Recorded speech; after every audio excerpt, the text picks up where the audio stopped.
Hi folks, you're with Tacitus Today, your pushback channel, and thank you for joining this audio live stream. In this essay, I'd like to talk about the Indian media, so the response in the subcontinent of India, the media response to the electoral success of Geert Wilders in Holland. So his party is now the biggest party in Holland, and it's quite possible that he'll be able to form a coalition, and coalitions are quite normal in Holland. You know, they've got something like 17, 18 parties there with political representation. In fact, we're looking at, I think it's 20. So it's a lot of parties, and there are 5 parties that share the bulk of the vote. So anyway, he's got some horse trading to do, but he's odds-on favourite, I think, to become prime minister, or to be the major, string puller, if you like, in a coalition. So now Geert Wilders is against mass immigration. Now, he doesn't mind immigration. He's not against that. He's just against mass peasant immigration, and particularly against devout Muslims coming to Europe, Holland in this case, and wanting to live a devout Muslim lifestyle. He said, well, if you want to live a devout Muslim lifestyle, fair enough, your business, but don't come to a Western Christian country to do it. Don't expect us to stand aside, the Christians and the local people, to stand aside while you elbow your way in and demand special dispensation, special treatment, and special treatment under the law, and so on. So now the view Geert Wilders has, by the way, is hardly an unusual minority view. The majority of people think that way, and his view is that mass migration has been, if I've understood Geert Wilders correctly, the mass migration is skewed in favour of illiterate peasants from the surplus populations of the world, rather than attracting talent to Holland. Now, no economy is against attracting talented, capable people that want to contribute to the economy, that want to integrate into the society, and so on. No one's against that. But there's not many of those people in the world. The surplus populations are overwhelmingly peasant and from agricultural, rural situations, that they're mostly illiterate in their own language, let alone in any other language. So Geert Wilders wants to have an immigration system that focuses on things like, can you speak good English or Dutch, as into college level? Do you have qualifications or experience that's needed in the economy, and so on? Now, these are hardly radical views, far from being radical at all. They're very, very moderate and very sensible. But the Indian media, the Indian, you've got a situation in India where you've got a population of 1.45 billion or whatever it is, and 70 to 80% of that population wants to leave India and go to the rich white West. That they don't want to go to the nearest poor country. No, they want to go to the rich white West, and they've got no comprehension of that if 800 or 900 million Indians suddenly flooded into the West, that they would turn the West into the very shitholes that they're trying to escape from.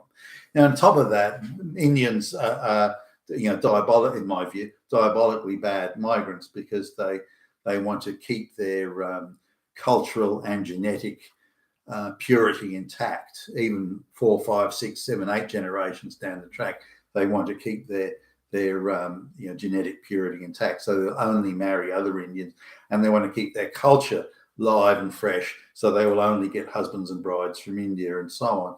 So they make diabolically bad immigrants. Sure, they learn the language, but they are here in the West to take. They are here to take, not to give, not to share, but to take. And we need to understand that. So they're like, in my view, they're like a massive parasitic organism on the West, and when they migrate. Now, it doesn't mean they don't do jobs. Like some of them, one Indian guy I know who, again, is like fifth, I think 6th generation, and he's quite a well-known surgeon. I'm trying to remember what area of medicine he's in. Anyway, a well-known surgeon. So by his skill as a surgeon, he's obviously helping people, as in, curing their their illnesses or operating on them and returning them to health and that sort of thing. So that can't be dismissed or denied. Given his skill, I don't think he's supplanting someone else as in a white surgeon or another surgeon. I think he's there on merit, and all power to him, by the way. People like that are welcome and should always be welcome. But that is a rarity. But nonetheless, his children, again, who will be the 6th or 7th generation Western born, he wants to ensure that they send back to the village of their ancestors for husbands and brides. So again, he wants to keep that genetic and cultural aspect, fresh and new and genetically pure and this sort of thing. So they're not integrating. They're just not integrating. Now, they live in one of the wealthiest suburbs in Australia, and he's a very highly paid surgeon, of course. They live in one of the wealthiest suburbs in Australia, and they're surrounded by white people, and they insist that everyone's being racist to them, even though they only have Indian friends. They only want to mix with other Indians. They only want their kids to marry Indians. They've married Indians, but they insist everyone else is racist. So I think Indians are very bad for migration. I think particularly with this fairly recent Hindu nationalism, which has become now Hindu internationalism, where the Hindu culture spreading around the world, millions going to America or Canada or Britain. They now see themselves entitled to move into white countries, rich white countries, and to bring their brand of Hindu nationalism, which they see as morally, spiritually, and culturally superior to anything in the West, and have convinced themselves the only reason that the West is rich isn't because of invention and innovation and organisation and this and that. And social cohesion. Now it's for none of those things, because evil white people stole everything from us Indians, and that's why they're rich. So we're only getting back what they stole from us. But a lot of the nationalistic ones in particular have this view. Now, any sort of sign of nationalism amongst white people, the Indians condemn as racist and far right and Nazi, But when it's Indian Hindu nationalism, no, that's fine. That's fine. It's only when white people do it, it's bad. So I just want to. The Indian media is, frothing and going insane and crazy. So here's a segment that went for just under 4 minutes, and they used the term far right and extremist 31 times in less than fucking 4 minutes. This is about Geert Wilders in Holland. So any sort of pushback against mass migration, even if it may or may not directly involve Indians, any sort of pushback, they perceive this as a thin edge of the wedge, that suddenly there's going to be an absolute lockdown and Indians won't be able to travel to the West or migrate to the West with the ease with which they now do it.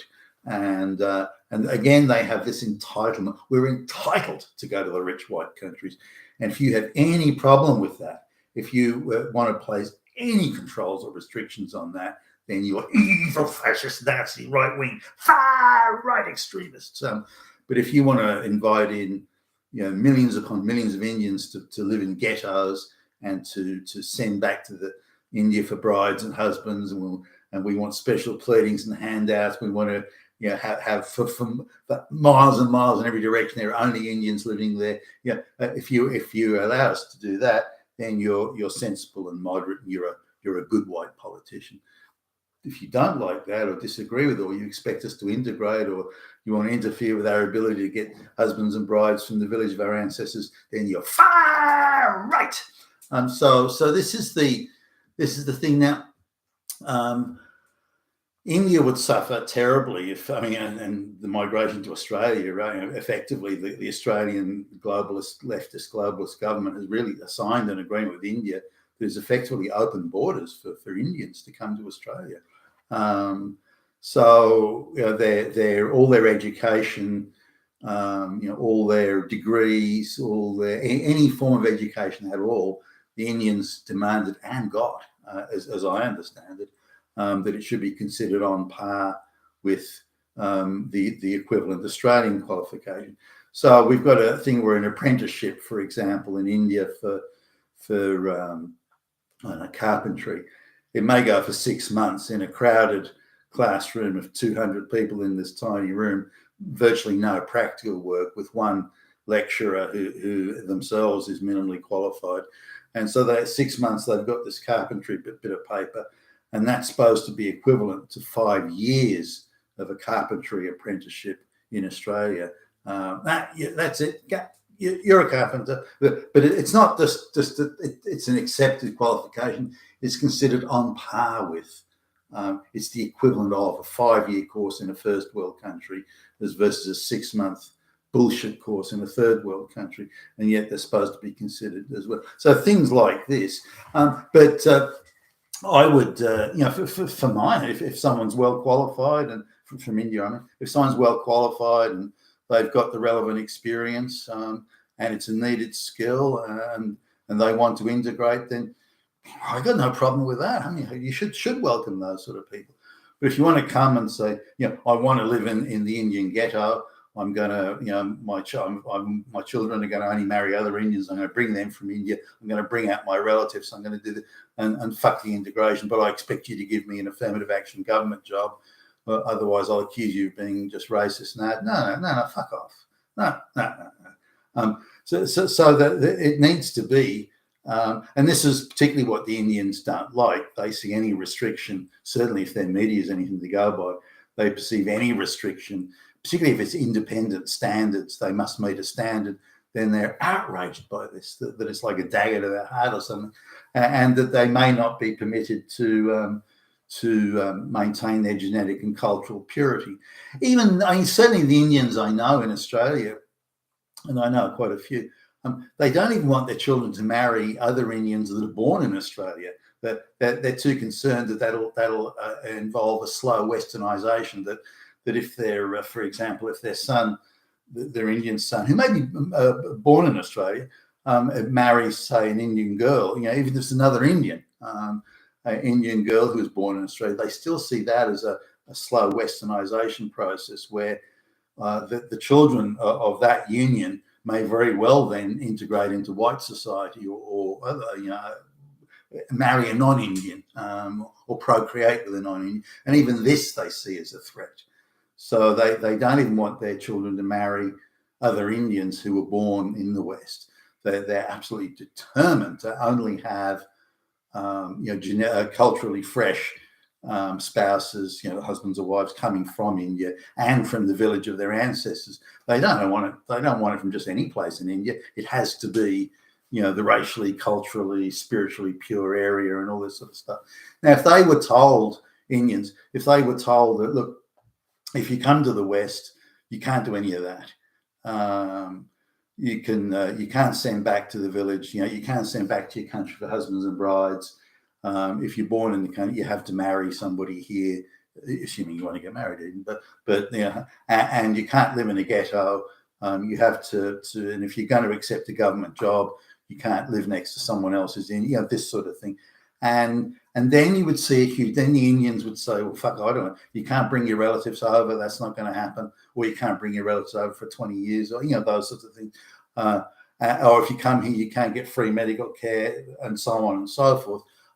That would drastically change things because it's the handouts and the ability to hang on to their cultural heritage through marriage. Now, if you want to hang on to your cultural heritage, nothing wrong with that, by the way. I mean, that's their business. But if you want to maintain that level of cultural and spiritual and genetic purity, stay in your own country. Make that a better country. If you say, well, it's a basket case shithole, that's why I want to leave, it's corrupt, and says, well, fine, fix it. If you have all these talents you claim to have, these abilities, then fix your own country. But don't come to another country and inflict your culture on it and then demand special dispensations for it. That's not it. If you're coming with lots of money, you want to start up a business or something, that's different. But when you come in and expect a government job, you expect to live in a ghetto, you expect to live completely the Indian way of life, you're sending back to the, for husbands and brides. No, don't stay in your own country. Why bother moving, for goodness sakes? So the Indian thing, so they perceive this. Now, in Holland, I think there's a few 100,000, I don't know how many exactly, a few 100,000 Indians that that are living there. Some may be studying, of course. Doesn't mean they're all working or they're migrants. So they're in the overall scheme of things, a few 100,000 Indians, given the 1.4 billion plus population, that's hardly a big deal. But that's not the issue. Is the Indian media they see any white Western country anywhere, even the tiniest little pushback against mass migration or any criteria, any independent criteria that has been met, that they go into absolute paroxysm. they go insane with this is it, this is the end, and this is the beginning of the end, and so on. You've been with Tacitus today, and thank you for listening.